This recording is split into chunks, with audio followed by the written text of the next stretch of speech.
सभी भक्तों को जय श्री हरि। श्रीमन नारायणाय नमः। आज हम लेकर आए हैं श्री विष्णु पुराण के द्वितीय अंश का 15वां और 16वां अध्याय। नारायणं नमस्कृत्य नरं चैव नरोत्तमं देवीं सरस्वतीं व्यासं ततो जयमुदीरयेत्। 15वां अध्याय। ऋभु का निषाद को अद्वैत ज्ञानोपदेश। श्री पराशर जी बोले, हे मैत्रेय, ऐसा कहने पर राजा को मौन होकर मन ही मन सोच विचार करते देख वे विप्रवर एक अद्वैत संबंधिनी कथा सुनाने लगे। ब्राह्मण बोले, हे राज शार्दूल, पूर्व काल में महर्षि ऋभु ने महात्मा निदाघ को उपदेश करते हुए जो कुछ कहा था वह सुनो। हे भूपते, परमेष्ठी श्री ब्रह्मा जी का ऋभु नामक एक पुत्र था। वह स्वभाव से ही परमार्थत्व को जानने वाला था। पूर्व काल में महर्षि पुलत्स्य का पुत्र निदाघ उन ऋभु का शिष्य था। उसे उन्होंने अति प्रसन्न होकर संपूर्ण तत्व ज्ञान का उपदेश दिया था। हे नरेश्वर, ऋभु ने देखा कि संपूर्ण शास्त्रों का ज्ञान होते हुए भी निदाघ की अद्वैत में निष्ठा नहीं है। उस समय देवी का नदी के तीर पर पुलत्स्य जी का बसाया हुआ वीरनगर नामक एक अति रमणीक और समृद्धि संपन्न नगर था। हे पार्थिवोत्तम, रम्य उपवनों से सुशोभित उस पुर में पूर्व काल में ऋभु का शिष्य योगवेत्ता निदाघ रहता था। महर्षि ऋभु अपने शिष्य निदाघ को देखने के लिए 1 सहस्त्र दिव्य वर्ष बीतने पर उस नगर में गए। जिस समय निदाघ बलि वैश्वदेव के अनंतर अपने द्वार पर अतिथियों की प्रतीक्षा कर रहा था, वे उसके दृष्टिगोचर हुए और वह उन्हें द्वार पर पहुंच अर्घ्य दान पूर्वक अपने घर में ले गया। उस दिन उस द्विज श्रेष्ठ ने उनके हाथ पैर धुलाए और फिर आसन पर बैठाकर आदर पूर्वक कहा, भोजन कीजिए। ऋभु बोले, हे विप्रवर, आपके यहाँ क्या क्या अन्न भोजन करना होगा यह बताइए, क्योंकि कुत्सित अन्न में मेरी रुचि नहीं है। निदाघ ने कहा, हे द्विश्रेष्ठ, मेरे घर में सत्तू, जौ की लपसी, कंदमूल, फल आदि तथा पुए बने हैं। आपको इनमें से जो कुछ रुचे वही भोजन कीजिए। ऋभु बोले, हे द्विज, ये तो सभी कुत्सित अन्न है। मुझे तो तुम हलवा, खीर तथा मट्ठा और खांड से बने स्वादिष्ट भोजन कराओ। तब निदाघ ने अपनी स्त्री से कहा, हे गृहदेवी, हमारे घर में जो अच्छी अच्छी वस्तु हो उसी से इनके लिए अति स्वादिष्ट भोजन बनाओ। ब्राह्मण जड़ भरत ने कहा। उसके ऐसा कहने पर उसकी पत्नी अपने पति की आज्ञा से उन विप्रवर के लिए अति स्वादिष्ट अन्न तैयार किया। हे राजन, ऋभु के यथेच्छ भोजन कर चुकने पर निदाघ ने अति विनीत होकर उस महामुनि से कहा। निदाघ बोले, हे द्विज, कहिए, भोजन करके आपका चित्त स्वस्थ हुआ या नहीं? आप पूर्णतया तृप्त और संतुष्ट हो गए ना? हे विप्रवर, कहिए, आप कहाँ के रहने वाले हैं, कहाँ जाने की तैयारी में हैं और कहाँ से पधारे हैं? ऋभु बोले, हे ब्राह्मण, जिसको क्षुधा लगती है उसी की तृप्ति भी हुआ करती है। मुझको तो कभी क्षुधा ही नहीं लगी, फिर तृप्ति के विषय में तुम क्या पूछते हो? जठराग्नि के द्वारा पार्थिव ठोस धातुओं के क्षीण हो जाने से मनुष्य को क्षुधा की प्रतीति होती है और जल के क्षीण होने से तृषा का अनुभव होता है। हे द्विज, ये क्षुधा और तृषा तो देह के ही धर्म हैं, मेरे नहीं। अतः कभी क्षुधित न होने के कारण मैं तो सर्वदा तृप्त ही हूँ। स्वस्थता और तुष्टि भी मन ही में होते हैं, अतः ये मन ही के कर्म हैं। पुरुष आत्मा से इनका कोई संबंध नहीं है। इसलिए हे द्विज, ये जिसके धर्म हैं उसी से इनके विषय में पूछो। और तुमने जो पूछा कि आप कहाँ रहने वाले हैं, कहाँ जा रहे हैं तथा कहाँ से आए हैं, सो इन तीनों के विषय में मेरा मत सुनो। आत्मा सर्वगत है, क्योंकि यह आकाश के समान व्यापक है। अतः कहाँ से आए हो, कहाँ रहते हो और कहाँ जाओगे, यह कथन भी कैसे सार्थक हो सकता है? मैं तो न कहीं जाता हूँ, न आता हूँ और न किसी एक स्थान पर रहता हूँ। तू, मैं और अन्य पुरुष भी देह आदि के कारण जैसे पृथक पृथक दिखाई देते हैं, वास्तव में वैसे नहीं है। वस्तुतः तू तू नहीं है, अन्य अन्य नहीं है और मैं नहीं हूँ।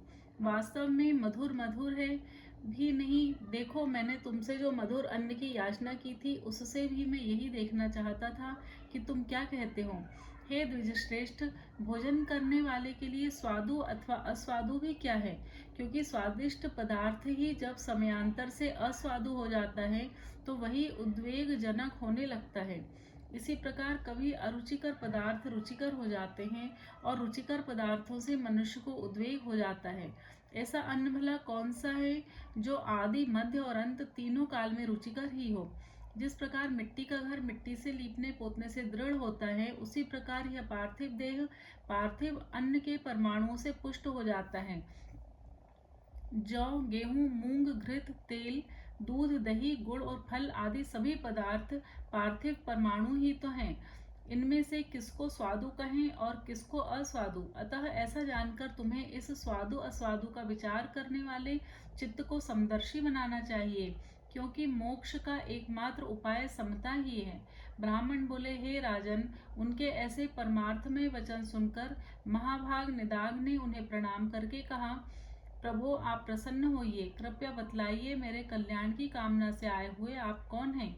हे द्विज, आपके इन वचनों को सुनकर मेरा संपूर्ण मोह नष्ट हो गया है। ऋभु बोले, हे द्विज, मैं तेरा गुरु ऋभु हूँ। तुझको सद्विवेकिनी बुद्धि प्रदान करने के लिए मैं यहाँ आया था। अब मैं जाता हूँ। जो कुछ परमार्थ है वह मैंने तुझसे कह ही दिया है। इस परमार्थ तत्व का विचार करते हुए तो इस संपूर्ण जगत को एक वासुदेव परमात्मा ही का स्वरूप जान। इसमें भेदभाव बिल्कुल नहीं है। ब्राह्मण बोले, तदनंतर निदाग ने बहुत अच्छा कह उन्हें प्रणाम किया और फिर उससे परम भक्ति पूर्वक पूजित हो ऋभु स्वेच्छा अनुसार चले गए। इति श्री विष्णु पुराणे द्वितीयांशे पंचदशोऽध्यायः। अब श्री विष्णु पुराण का 16वां अध्याय। ऋभु की आज्ञा से निदाग का अपने घर को लौटना। ब्राह्मण बोले, हे नरेश्वर, तदनंतर सहस्त्र वर्ष व्यतीत होने पर महर्षि ऋभु निदाग को ज्ञानोपदेश करने के लिए फिर उसी नगर को गए। वहां पहुंचने पर उन्होंने देखा कि वहां का राजा बहुत सी सेना आदि के साथ बड़ी धूमधाम से नगर में प्रवेश कर रहा है और वन से कुशा तथा समिध लेकर आया हुआ महाभाग निदाग जन समूह से हटकर भूखा प्यासा दूर खड़ा है। निदाग को देखकर ऋभु उसके निकट गए और उसका अभिवादन करके बोले, हे द्विज, यहाँ एकांत में आप कैसे खड़े हैं? निदाग बोले, हे विप्रवर, आज इस अति रमणीक नगर में राजा जाना चाहता है, सो मार्ग में बड़ी भीड़ हो रही है, इसीलिए मैं यहाँ खड़ा हूँ। ऋभु बोले, हे द्विजश्रेष्ठ, मालूम होता है आप यहाँ की सब बातें जानते हैं, अतः कहिए इनमें राजा कौन है और अन्य पुरुष कौन है? निदाग बोले, यह जो पर्वत के समान ऊंचे मत्त गजराज पर चढ़ा हुआ है वही राजा है और दूसरे लोग परिजन हैं। ऋभु बोले, आपने राजा और गज दोनों एक साथ ही दिखाए, किंतु इन दोनों के पृथक पृथक विशेष चिन्ह अथवा लक्षण नहीं बतलाए। अतः हे महाभाग, इन दोनों में क्या क्या विशेषताएं हैं यह बतलाइए। मैं यह जानना चाहता हूँ कि इनमें कौन राजा है और कौन गज है। निदाग बोले, इनमें जो नीचे है वह गज है और उसके ऊपर राजा है। हे द्विज, इन दोनों का बाह्य वाहक संबंध है, इस बात को कौन नहीं जानता? ऋभु बोले, ठीक है, किंतु ब्राह्मण मुझे इस प्रकार समझाइए जिससे मैं यह जान सकूं कि नीचे इस शब्द का वाच्य क्या है और ऊपर किसे कहते हैं। ब्राह्मण ने कहा। ऋभु के ऐसा कहने पर निदाग ने अकस्मात उनके ऊपर चढ़कर कहा, सुनिए, आपने जो पूछा है वही बतलाता हूँ। इस समय राजा की भांति मैं तो ऊपर हूँ और गज की भांति आप नीचे हैं। हे ब्राह्मण, आपको समझाने के लिए ही मैंने यह दृष्टांत दिखलाया है। ऋभु बोले, हे द्विजश्रेष्ठ, यदि आप राजा के समान हैं और मैं गज के समान हूँ तो यह बताइए कि आप कौन हैं और मैं कौन हूँ। ब्राह्मण ने कहा। ऋभु के ऐसा कहने पर निदाग ने तुरंत ही उनके दोनों चरण पकड़ लिए और कहा, निश्चय ही आप आचार्य चरण महर्षि ऋभु हैं। हमारे आचार्य जी के समान अद्वैत संस्कार युक्त चित्त और किसी का नहीं है। अतः मेरा विचार है कि आप हमारे गुरुजी ही आकर उपस्थित हुए हैं। ऋभु बोले, हे निदाग, पहले तुमने सेवा शुश्रूषा करके मेरा बहुत आदर किया था, अतः तुम्हारे स्नेहवश में ऋभु नामक तुम्हारा गुरु ही तुमको उपदेश देने के लिए आया हूँ। हे महामते, समस्त पदार्थों में अद्वैत आत्मबुद्धि रखना यही परमार्थ का सार है जो मैंने तुम्हें संक्षेप में उपदेश कर दिया। ब्राह्मण बोले, निदाग से ऐसा कहा परम विद्वान गुरुवर भगवान ऋभु चले गए और उनके उपदेश से निदाग भी अद्वैत चिंतन में तत्पर हो गया। और समस्त प्राणियों को अपने से अभिन्न देखने लगा। हे धर्मज्ञ, हे पृथ्वीपते, जिस प्रकार उस ब्रह्मपरायण ब्राह्मण ने परम मोक्ष पद प्राप्त किया, उसी प्रकार तू भी आत्मा, शत्रु और मित्रादि में समान भाव रखकर अपने को सर्वगत जानता हुआ मुक्ति लाभ कर। जिस प्रकार एक ही आकाश श्वेत, नील आदि भेदों वाला दिखाई देता है, उसी प्रकार भ्रांत दृष्टियों को एक ही आत्मा पृथक पृथक दिखता है। इस संसार में जो कुछ है वह सब एक आत्मा ही है और वह अविनाशी है, उससे अतिरिक्त कुछ भी नहीं है। मैं और तू ये सब आत्म स्वरूप ही हैं, अतः भेद ज्ञान रूप मोह को छोड़। श्री पराशर जी बोले, उनके ऐसा कहने पर सौवीर राज ने परमार्थ दृष्टि का आश्रय लेकर भेद बुद्धि को छोड़ दिया और वे जाति स्मर ब्राह्मण श्रेष्ठ भी बोधयुक्त होने से उसी जन्म में मुक्त हो गए।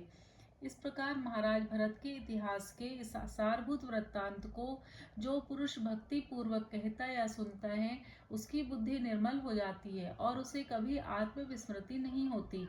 वह जन्म जन्मांतर में मुक्ति की योग्यता प्राप्त कर लेता है। इति श्री विष्णुपुराणे द्वितीयांशे षोडशोऽध्यायः। इति श्री पराशर मुनि विरचिते श्री विष्णु परतत्व निर्णायके श्रीमती विष्णु पुराणे महापुराणे द्वितीयोंशः समाप्तः।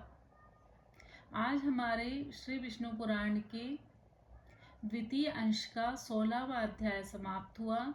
कल से हम श्री विष्णु पुराण के तृतीय अंश का पहला अध्याय लेकर आएंगे। सभी हरि भक्तों को जय श्री हरि। आपके ऊपर ईश्वर की कृपा बनी रहे।